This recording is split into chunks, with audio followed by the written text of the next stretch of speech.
تھا۔ بتایا جاتا ہے کہ جب یہ انجیکشن پرویز مشرف کو لگایا جا رہا تھا تو ان کی تکلیف کو محسوس کرتے ہوئے ڈاکٹرز کی آنکھوں میں بھی آنسو آ گئے تھے۔ اپنی عمر کے آخری دنوں میں پرویز مشرف کا مسکن دبئی کے ہلو گائز، میں ہوں تسخیر اور ہم لوگ دیکھیں گے اس ویڈیو کے اندر last moments of Pakistani army chiefs before death. موت سے پہلے آرمی چیف جو رہے ہیں پاکستان کے الگ الگ، ان کے کیا مومنٹس تھے، کیا کہہ کر گئے، وہ ایسا کچھ سین دیکھنے والے ہیں اس ویڈیو میں۔ So let's start.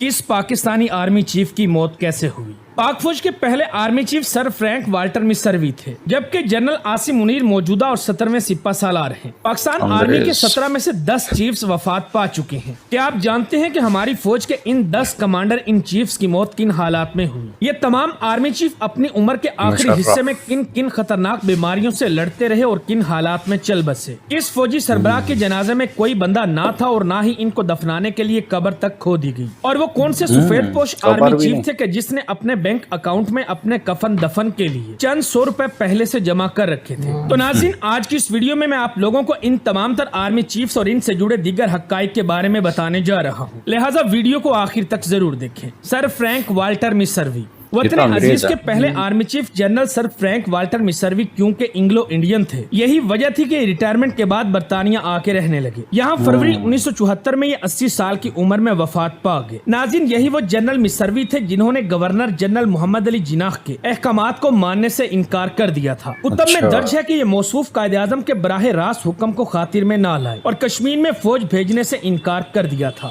General Douglas David Gracey ہمارے دوسرے commander in chief general Douglas David Gracey بھی اینگلو انڈین تھے۔ جنرل گریسی جون 1964 میں 70 برس کی عمر میں ساؤتھ انگلینڈ میں وفات پا گئے۔ فیلڈ مارشل ایوب خان پاکستان کے پہلے مقامی army chief field marshal Ayub Khan 1969 کو تمام سیاسی اکابرین کو مذاکرات کے لیے بلایا تو اس وقت یہ ہارٹ کے پیشنٹ تھے، جبکہ ساتھ میں فالج کا اٹیک بھی ہو چکا تھا۔ ایک زمانے میں پاکستان کے نظام پر اپنی گرفت رکھنے والے ایوب خان اپنی عمر کے آخری حصے میں ویل چیئر پر بھی دفتر لائے جاتے تھے۔ ایسے میں کراچی سے لے کر پشاور اور ڈھاکہ سے سلہٹ اور چٹاگانگ تک ایوب خان کے خلاف مظاہرے ہونے لگے تو مجبوری کے عالم میں فیلڈ مارشل ایوب خان کو سرنڈر کرنا پڑا اور یہ گمنامی کی زندگی گزارنے لگے۔ شہر اقتدار اسلام آباد میں بستر علالت پر پڑے ایوب خان کی زندگی میں اب صرف ریڈیو، اخبار اور چند قریبی عزیز و اقارب ہی بچے تھے۔ یہ ریڈیو پر خبریں سنتے تو کبھی کبھار ہزارہ ریجن کی ہند کو زبان کے گیت سن لیتے۔ 20 اپریل 1974 کی صبح ایوب خان نے حسب معمول ریڈیو پر خبریں سنی۔ کچھ دیر بعد ان کے معالج نے دروازے پر دستک دی۔ تھوڑی دیر تک جواب نہ ملا تو دروازہ کھولا گیا۔ ڈاکٹر نے ایوب خان کو جگانے کی کوشش کی لیکن یہ ابدی نیند سو چکے تھے۔ ان کے صاحبزادے گوہر ایوب کے مطابق ان کے والد کی وفات پر پی ٹی وی اور ریڈیو پاکستان پر صرف یہ خبر نشر ہوئی کہ پاکستان کے ایک سابق صدر انتقال کر گئے ہیں۔ تب ذوالفقار علی بھٹو کے کنٹرولڈ میڈیا نے سابق صدر ایوب خان کا نام تک لینے کی ضرورت محسوس نہ کی، حالانکہ مسٹر بھٹو کو سیاست کے کوریڈور تک لانے والے ایوب خان تھے اور تب بھٹو صاحب ایوب خان کو پیار سے ڈیڈی کہا کرتے تھے۔ فیلڈ مارشل محمد ایوب خان کو ان کے آبائی گاؤں ریحانہ میں آسودہ خاک کیا گیا۔ موجودہ اسمبلی میں عمران خان کے ساتھی اور leader of the opposition Omar Ayub صدر ایوب کے پوتے ہیں۔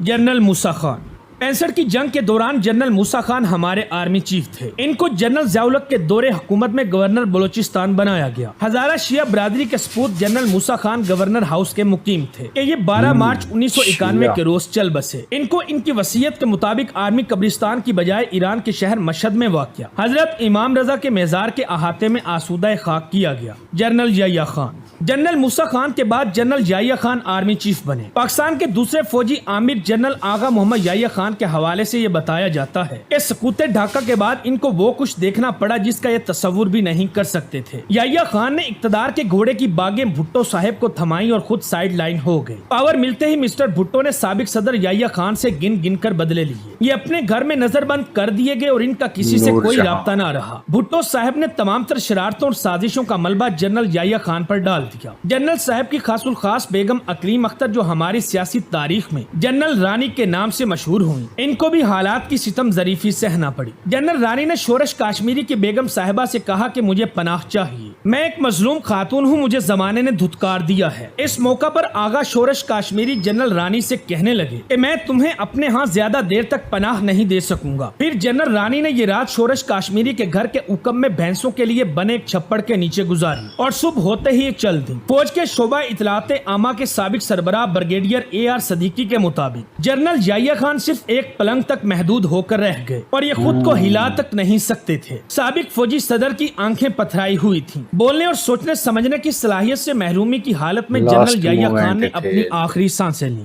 10 اگست 1980 کے روز ریڈیو پاکستان پر یہ خبر نشر ہوئی کہ سابق صدر پاکستان جنرل آغا محمد یحییٰ خان طویل علالت کے بعد 63 برس کی عمر میں راولپنڈی میں وفات پا گئے ہیں. ان کو پشاور میں سپرد خاک کیا گیا. لیکن آج پاکستانی عوام میں سے شاید ہی کوئی یہ جانتا ہوگا کہ ہمارے سابق سپہ سالار کہاں مدفن ہیں. حیران کن بات تو یہ ہے کہ جب ان کے جسد خاکی کو قبرستان لایا گیا تو وہاں ان کے لیے قبر تک نہیں کھودی گئی تھی. جب ادھر ادھر نگاہ دوڑائی گئی تو وہاں پہلے سے کسی اور کے لیے تیار شدہ قبر میں یحییٰ خان کو دفنایا گیا. جنرل گل حسن خان.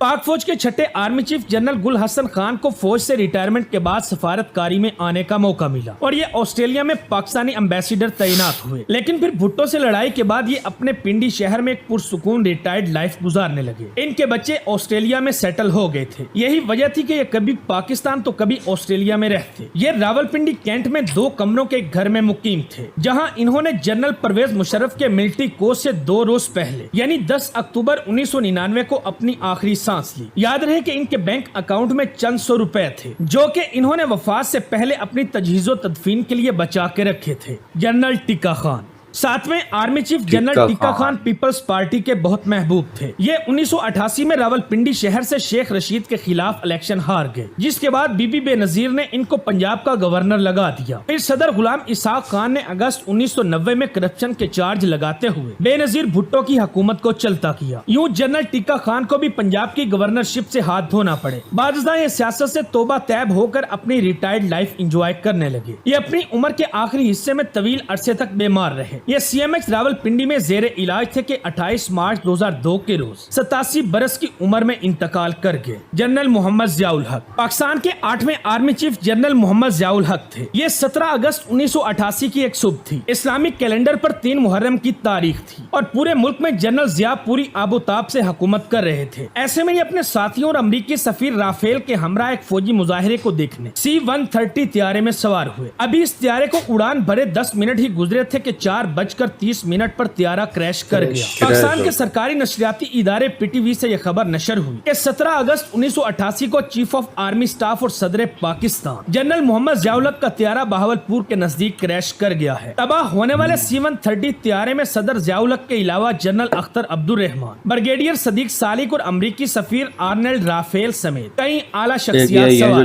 جنرل محمد ضیاء الحق کا طیارہ حادثہ ابھی تک ایک معمہ ہے. کچھ لوگوں کے نزدیک اس کے پس پردہ امریکہ تھا تو کوئی کچھ اور ہی کہتا ہے. جنرل مرزا اسلم بیگ. اب لوگوں کو بتاتا چلوں کہ ہمارے 9ویں آرمی چیف مرزا اسلم بیگ ابھی تک حیات ہیں اور ان کی عمر 92 سال ہے. جنرل آصف نواز جنجوعہ. جنرل اسلم بیگ کے بعد فوج کی کمانڈ جنرل آصف نواز جنجوعہ کو ملی. جنرل آصف نواز جنجوعہ کے ٹینیور میں سول ملٹری تعلقات میں اتنا تناؤ آ چکا تھا کہ روز اخباروں میں یہی اداریے چھپتے تھے کہ ماشاء اللہ آج لگے یا کل. نواز شریف اور آرمی چیف کے مابین ٹسل چل رہی تھی کہ 8 جنوری 1993 کے روز army chief general Asif heart attack کی وجہ سے اچانک انتقال کر گئے. اس وقت ان کی عمر 56 سال تھی. جنرل صاحب کی بیوہ نے الزام عائد کیا کہ ان کے شوہر کی موت ہارٹ اٹیک کی وجہ سے نہیں بلکہ ان کو حکومت وقت نے زہر دے کر قتل کیا ہے. ناظرین, پاک فوج کے 11ویں اور 12ویں سپہ سالار جنرل عبد الوحید کاکڑ اور جنرل جہانگیر کرامت دونوں اس وقت تک حیات ہیں. جنرل پرویز مشرف. جنرل کرامت کے بعد نواز شریف نے منگلہ کے corps commander general Pervez Musharraf کو آرمی چیف بنایا. ہمارے چوتھے فوجی صدر جنرل پرویز مشرف کی پردیس میں انتہائی بے بسی کے عالم میں موت ہوئی. بہت کم لوگ جانتے ہیں کہ اپنے عروج کے زمانے میں انٹرنیشنل یونیورسٹیوں اور تھنک ٹینکس میں پرویز مشرف کا ایک لیکچر $1 ملین